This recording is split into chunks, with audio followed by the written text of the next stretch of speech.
Licenciada em História e Jornalismo, começou no Bom Dia da RTP Porto na década de 80. Foi cara do telejornal, mas é no Prós e Contras, que apresenta há 12 anos, que se tornou uma imagem de referência na informação televisiva portuguesa.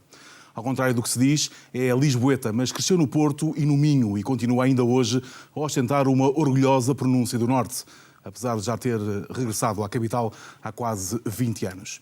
Define-se como uma formiguinha de trabalho e diz que consigo não há meios termos. É pão-pão, queijo-queijo.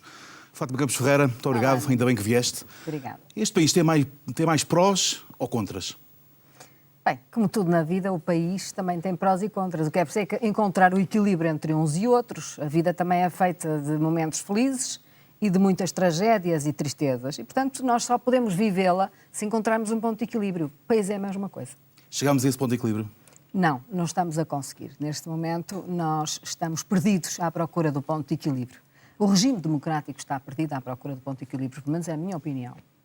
Um pedido de ajuda internacional, um programa de assistência financeira, a implosão do sistema financeiro com o caso BES, com a detenção de Ricardo Espírito Santo, com o impacto que isso teve na sociedade portuguesa, na PT, por exemplo, o caso CEF, Juízes Dourados, a admissão de Miguel Macedo, geral, não é? Agora a detenção de José Sócrates e a prisão preventiva.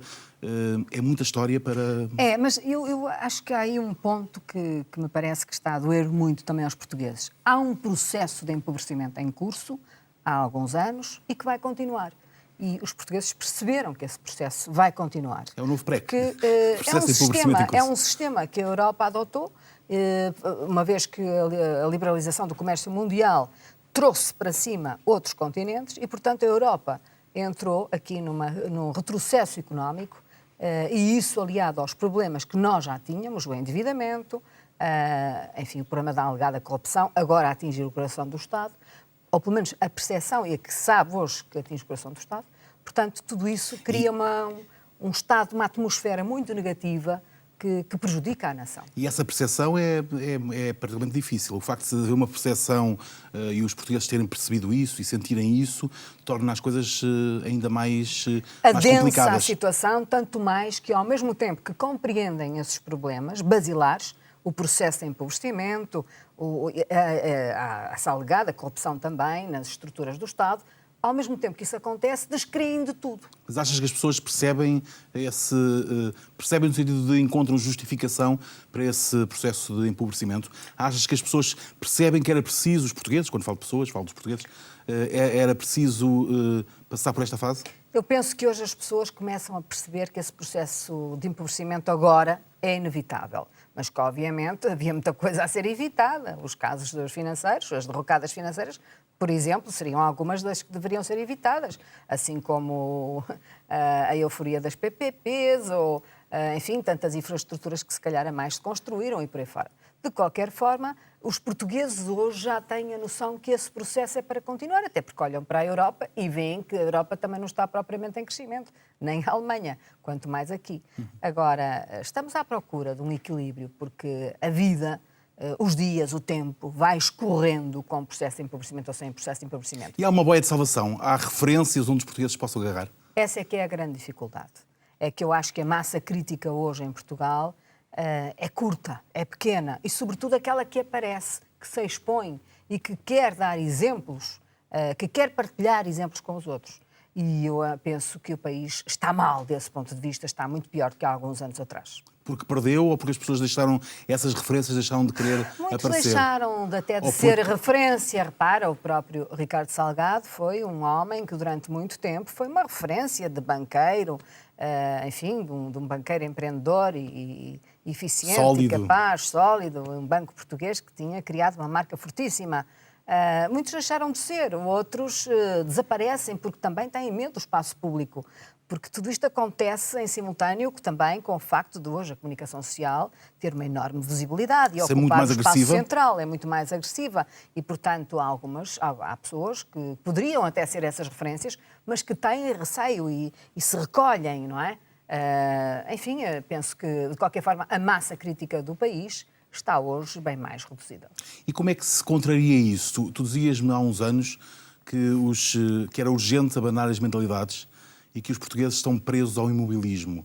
Subscreverias esta frase que tem 8 anos? Eu subscrevo e acho que mais do que nunca é preciso ajudar a pensar. É preciso que as pessoas aprendam a pensar, porque esse é que é o problema. Ainda agora, repara, no que aconteceu com a prisão preventiva de José Sócrates. Se olhares para as redes sociais, tu vês atitudes perfeitamente manicaístas. O ama-me ou deixa-me. Uns que defendem à exaustão. Os outros que já condenaram. É uma espécie de Benfica Sporting. As pessoas não têm uma capacidade crítica para avaliar uma situação no estado jurídico em que ela está neste momento. Não têm essa O capacidade. jornalismo serve para isso? O jornalismo serve para isso. Eu, pelo menos, espero estar a contribuir ao longo dos anos para que isso possa acontecer. Eu faço a pergunta, porque nos últimos tempos temos, a propósito de todos estes casos, temos ouvido uma frase muito batida, que é a justiça está finalmente a funcionar em Portugal. E eu pergunto, o jornalismo está a funcionar em Portugal? Bem, depende do jornalismo. O jornalismo tem muitos problemas, como sabes. O jornalismo hoje é uma presa da economia. Digamos que está refém daquilo que é... Não é só o jornalismo. Estamos todos reféns da economia, mas o jornalismo também, sobretudo quando pensamos que o jornalismo precisa de muita independência, precisa de códigos deontológicos, precisa de espaço, e isso não lhe é dado, porque a economia, por exemplo, no caso das televisões, a rentabilização do espaço televisivo asfixiou o jornalismo, nos canais generalistas pelo menos. O meu programa é uma das raras exceções que está num canal generalista, porque todos os outros vão para os guetos do cabo, que hoje começam a crescer, de facto, porque não há jornalismo nas televisões jornalistas, para além dos telejornais. Portanto, digamos que o jornalismo hoje está muito condicionado. Ainda assim, eu quero render homenagem aos meus colegas, porque realmente a maior parte deles são hoje bem melhor formados até, e há realmente muito bons profissionais, não só na imprensa, mas na televisão, portanto, desse ponto de vista, eu penso que o jornalismo continua a marcar pontos. Agora, esta coisa das condições de trabalho, a forma como as empresas têm o jornalismo encurralado, enfim, eu acho que isso é gravoso. A precariedade. A precariedade. Não vamos aqui dissecar, mas é mal demais até para falarmos disso, porque isso daria só por si um programa. Tu chegaste à profissão há 27 anos? Eu cheguei à profissão há menos de 30 anos, 28 anos. Estás quase uns 30 anos. Continuas apaixonada pelo que fazes? Cheguei à profissão depois de ser professora de História. É verdade. Porque eu licenciei-me em História na Faculdade de Letras do depois Porto. E depois fui fazer o primeiro curso da Escola Superior de Jornalismo do Porto. Fiz o segundo curso, mais 3 anos e 1 ano de estágio. E só depois é que fui chamada para a televisão para fazer um estágio e acabei por ficar. A fazer rubricas no Bom Dia Portugal. Isso mesmo. Comecei com a revista de imprensa de Bom Dia Portugal e umas reportagens. Eras uma menina na altura? Já era mãe. Já eras mãe, mas era uma miúda, muito magrinha. E com sonhos, naturalmente, como sempre que se chega à profissão. Eu tinha referências. Quais eram as tuas? Olha, eu na Escola Superior de Jornalismo tinha adquirido umas e já trazia outras. Tinha sido aluna do Adelino Gomes, do Mário Mesquita, do Joaquim Letria. A Nata. Sim, a Nata. E olhava para a televisão e queria ser como a Maria Elisa. Pensava que, de facto, essas referências dos colegas que comunicavam, faziam jornalismo, e outros, por exemplo, o caso do Cacho Cruz, que na altura o senhor de televisão era um homem com poder comunicacional enorme, e, portanto, essas referências, obviamente, que me atraíam. Como é que estás do outro lado do espelho? Tu agora eres referência, provavelmente, para muitos dos jovens, não só os teus alunos, e já lá vamos. Diferente, hoje somos muitos profissionais. Não sei se... Hoje a vida é diferente, porque naquela altura só havia a televisão pública e, portanto, nós focávamos as nossas atenções naquilo que aparecia no ecrã, naqueles que apareciam.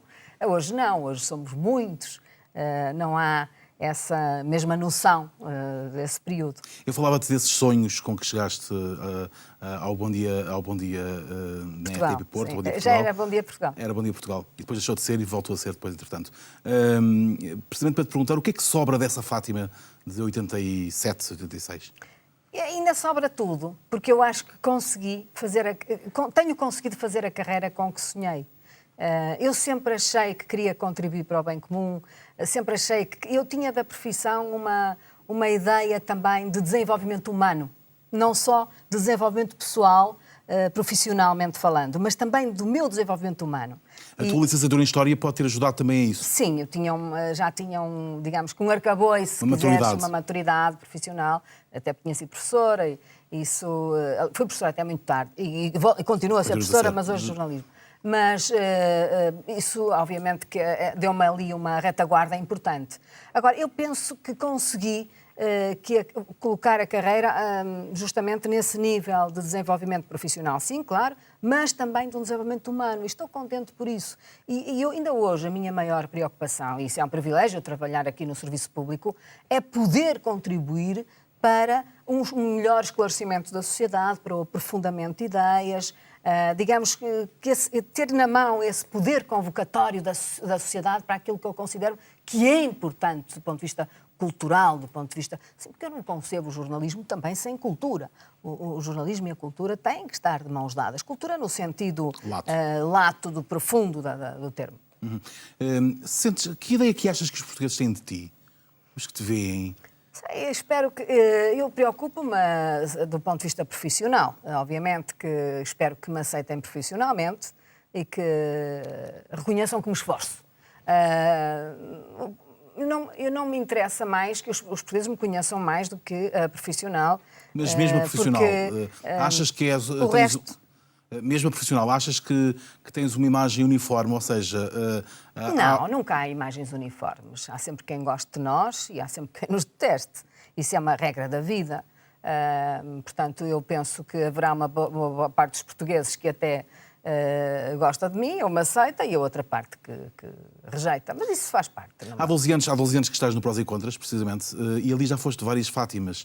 A Fátima compreensiva, a Fátima irascível, a Fátima mais mãe, a Fátima mais espectadora. Consoante os ângulos dos programas. Consoante os ângulos dos programas, já foste dura, a voz do povo. Tens esse lado de provedora dos portugueses naquele programa?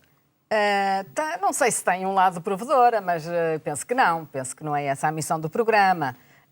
Mas se eu Mas percebes puder... o que eu digo quando te pergunto isto? Há muito a lógica de tentar perceber o programa como se tu estivesses do lado do espectador. Eu tento tirar uma bissetriz à sociedade. E, portanto, a partir daí funciono muito em cada tema por um interesse geral. Um interesse geral que é sempre norteado pelas questões, obviamente, pelos interesses também éticos, pela dimensão ética, pelo interesse geral, seja ele da equidade, da partilha, enfim, essa preocupação eu tenho. Portanto, se estás a pensar desse ponto de vista, sim, essa bissetriz transversal eu tento tirá-la. É esse o segredo do sucesso do programa que está no... Que já se resistiu a quase todas as mudanças na televisão generalista e que se mantém firme à segunda-feira à noite. É uma âncora da sociedade. É ele próprio uma referência? Não sei, eu não sou a melhor pessoa para dizer isso, mas enfim, pelo impacto e por um feedback que vou tendo, acredito que o programa tenha um espaço especial, não só aqui no Serviço Público, obviamente que o tem, mas também na sociedade portuguesa. Sabes que há concursos nas escolas chamados prós e contras? Sabes que há, por exemplo, exercícios nos livros, em alguns manuais escolares, prós e contras? Eu própria tenho moderado no final do ano, em junho, um concurso entre escolas, justamente na vertente do prós e contras, de um lado contra, outro a favor, para o desenvolvimento do argumentário dos alunos. Isso estimula a própria urbanidade, o civismo, a maturidade com que os jovens podem... Tenho tido muita gratificação por parte da sociedade, para além, obviamente... Quais são os ex que recebes? Conta-me, são mails, são cartas? Tudo. Enfim, presumo que não recebas presuntos como o Fernando Mendes, mas o que é que recebes? Que contacto é esse? Que presumo que seja estimulante. É estimulante. Bem, obviamente que há aqueles prémios das associações, de muitos setores diferentes da sociedade, mas, sobretudo, há muitas solicitações para que eu possa moderar debates, para poder estar ou numa universidade ou em hospitais. Olha, esta semana estive no Hospital São Francisco Xavier a moderar um debate sobre o cancro da mama. Posso estar a moderar um debate sobre a pobreza infantil daqui a 2 dias. Portanto, esse tipo de solicitação que a sociedade me faz semanalmente, eu diria diariamente, porque é muito gratificante. Eu sei que eu não posso responder a todos, e daqui até peço desculpa, porque ser-me-ia impossível, eu não faria mais nada, e nem mesmo fazendo mais nada conseguiria responder. Mas, de facto, ao mesmo tempo eu penso que é gratificante esta solicitação, porque significa que as pessoas gostam do modelo, gostam do meu jeito, que ao fim e ao cabo é um jeito que eu espero que seja natural, porque tirando o estudo, a preparação, a coordenação do programa que eu faço, o resto, digamos que é o meu estilo pessoal, é a minha forma de estar. Posso ser, como disseste há pouco, autoritária, aqui ou ali. Eu penso que autoritária, não no mau sentido, mas disciplinadora, né? Claro. Na forma como faço intervir os diferentes ângulos, mas ao mesmo tempo também posso ter, às vezes, por vezes, algum sentido de humor. Enfim, é isso. Isso faz com que muitas vezes as opiniões mais críticas que tenham sobre o programa tenham muito a ver com o facto de tu não seguires aquela cartilha que habitualmente está confinada. Fazer um boneco. Fazer um boneco, exatamente. Tu tens reações diferentes e vais evoluindo consoante... Sabes que eu penso que a televisão, o sucesso da televisão, justamente, é a autenticidade, é a naturalidade. Se tu reparares, o carisma, as grandes figuras da televisão e até mesmo do cinema, são aquelas que conseguem impor-se do seu jeito natural, da sua forma de estar na vida. E, portanto, eu não sou sequer capaz de ser de outra maneira. Reconheço que quando fazia o telejornal e os telejornais, provavelmente as pessoas não me conheciam. O telejornal é muito espartilhado. É mais rígido. Claro. Muito rígido. De facto, aí tenho uma cartilha da qual não posso fugir. Apenas se fizer uma entrevista posso meter mais uma bucha ou outra, mas até as entrevistas são pequenas, são curtas. E, portanto, digamos que o Prós e Contras, que é um grande fórum, multi-ângulos, permite-me desempenhar um papel de mim própria. Até com algumas buchas, para utilizar uma expressão tua, mais populares. Tu não tens nenhum problema em utilizar uma espécie de vox pop, um tipo de linguagem que às vezes é uma linguagem que as pessoas em casa se reconhecem. E era nesse aspecto que eu te dizia, isso às vezes rende críticas também.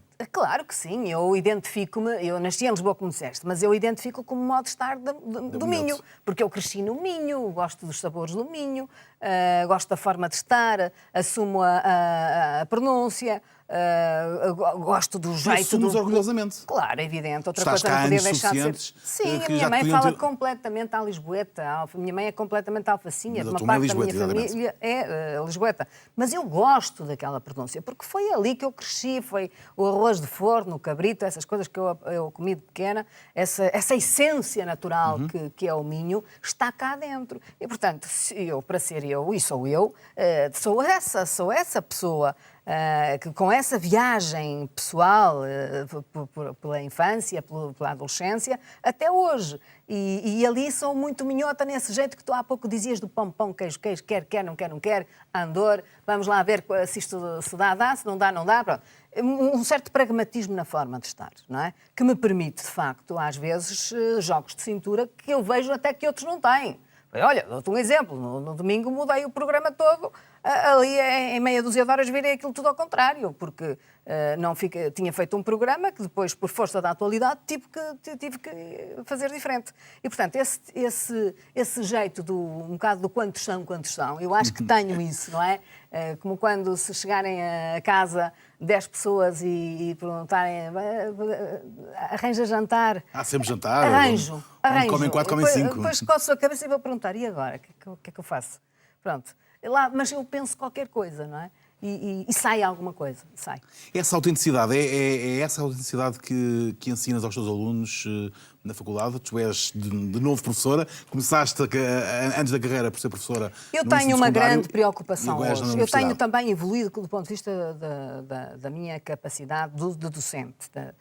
Eu sinto, quando eu comecei a dar aulas, eu preocupava-me muito em ensinar regras, ensinar procedimentos jornalísticos. Hoje, eu preocupo-me mais com os códigos éticos, deontológicos e, sobretudo, com fazer perceber os futuros jornalistas que o jornalismo é uma leitura cruzada sobre a vida, que eles precisam de ler, de saber sobre todas as matérias da vida, seja a ciência, seja a economia, seja a arte, seja o que for.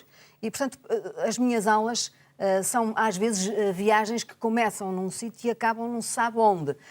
Porque eu tenho essa visão hoje universalista do jornalismo e, sobretudo, Mais também humanista. mais humanista. E, sobretudo, essa enorme necessidade de que eles tenham noções éticas profundas e procurem, tenham cuidado com o outro, porque penso que essa é uma das grandes lacunas. Eles sabem exatamente o que querem. E eles sabem muito mais do que eu em muitas matérias, por exemplo, desde logo a matéria. Sim, mas não foi isso que eu te perguntei, a tecnologia, ok. Eu pergunto se eles sabem exatamente o que querem quando chegam à universidade. Não sabem. Hoje há uma grande diferença. Não sabem, e hoje dá pena, porque a maior parte deles vão emigrar e querem emigrar e dizem logo nas primeiras aulas que vão sair do país. Portanto, há um trabalho enorme a fazer. Sentes uma grande diferença em relação... Uma enorme diferença. No início, quando eu comecei a dar aulas de jornalismo em 1995, todos queriam ser pivô de telejornal. Eu era pivô de telejornal nessa altura. E a primeira pergunta que eu fazia era que tipo de jornalismo, ou que género jornalístico, eles diziam. Pivô, não era género, respondiam pivô de telejornal. E esse fascínio pela televisão... Isso acabou. A televisão não tem o mesmo fascínio que teve no passado. Porquê? Porque passou a haver outras alternativas? Massificou-se e hoje a profissão, o jornalismo de televisão talvez não seja tão desafiante quanto era no passado, até porque as tais referências que eu há pouco falei não existem da mesma forma. E há outras alternativas. Mas é uma geração mais perdida, à procura de si próprio. Eu ouvi outro dia uma entrevista do Pedro Pinto, também ele jornalista e também da televisão, colega. Que dizia, colega e também professor, e que dizia precisamente isso, que sente que esta geração está um bocadinho perdida. Um bocadinho é a favor, está muito perdida, de facto. Está muito perdida, muito desnorteada, porque sabe que não tem saída. Como todo o país está perdido, estamos todos à procura do tal ponto de equilíbrio que vamos encontrando aqui e ali e perdendo acolá. Digamos que vai ser um processo que vai demorar anos, novamente, a conseguir aqui uma estabilidade emocional, porque, ao fim e ao cabo, é uma desestabilização também emocional de um coletivo, de uma nação. Quando tu olhas para trás e pensas na década de 80, 82, quando te licenciaste em História, 86, quando te licenciaste em Jornalismo, eram outros tempos, eu sei, mas a forma como os jovens estavam na causa pública, na universidade, completamente diferente. Era o grau de intervenção era completamente diferente. Até porque hoje, por exemplo, as pessoas e sobretudo os Não se jovens, mobilizam. não se mobilizam pelas convicções. E nessa altura, essa era, como eu te disse há pouco, a minha principal razão de entrar na profissão, era uma convicção. Porque eu gosto muito de história e eu, de certa forma, eu estava bem na história. Eu até penso que um dia vou acabar os meus dias profissionais na história, até porque estou convencida que as humanidades vão regressar em força, sabes? Esta coisa de se ter retirado as humanidades do centro das universidades e também dos próprios currículos escolares, dentro de pouco isto vai a ser novamente alterado pela necessidade, que começa a estar evidente, de colocar o centro da pessoa humana, no centro da pessoa humana. Isto é uma coisa evidente, até porque é depois daí que advém todo o processo cultural. E, portanto, eu estou convencida que as humanidades vão regressar em força. Fátima, eu sou um bom garfo, como é público e notório. Sei que tu também és. Gosto muito de comer. Fiquei com o teu cabrito há bocadinho na cabeça, quando falaste do cabrito de domingo. O que é que recordas da infância, Domingo? Recordo a Páscoa, era uma fase muito alegre. Lá está o cabrito. Os sinos, dos compassos, a alegria dos miúdos, aquelas amêndoas que se atiravam. Mas também recordo os invernos muito rigorosos, o vento, o barulho dos eucaliptos no inverno. Lembro-me muito bem desses dias invernosos. Recordo as pessoas que me rodearam na minha infância e que às vezes vejo-as no fundo de mim própria, porque considero que é muito importante. Nem faço esforço, isso para mim é uma coisa natural. Quando eu te digo que as vejo-as literalmente. Sei o nome delas e vejo-as literalmente. É muito importante termos sempre presente a essência. Regressas muitas vezes à infância. Sabermos de onde vimos, quem somos, o que é que está por trás deste invólucro que aqui está hoje, que diz que é profissional de televisão. Está uma pessoa e essa pessoa tem um princípio e eu tento e sei e quero saber quem sou. Regressas muitas vezes às tuas origens? Não regresso muitas vezes, nem sentido, literalmente, estou a falar mas literalmente dentro figurado, de mim, sim, mas... nunca saí de lá. Dentro de mim, nunca saí de lá. E isso faz-me ser autêntica, ou seja, isso ajuda-me a saber quem sou. Os 8, 9 primeiros anos da tua carreira foram no Porto? Até no Porto. Que... Depois eu vim com 15 anos, vim viver para o Porto, por razões profissionais do meu pai. Sentes que a tua carreira tinha sido uma coisa diferente se não tivesses vindo a Lisboa? Num país tão pequeno... Com certeza que sim, com certeza que sim. Com certeza que tinha... São muitos exemplos de profissionais que hoje são grandes profissionais de televisão. É mais difícil se ingrar no Porto, a carreira profissional torna-se mais complicada.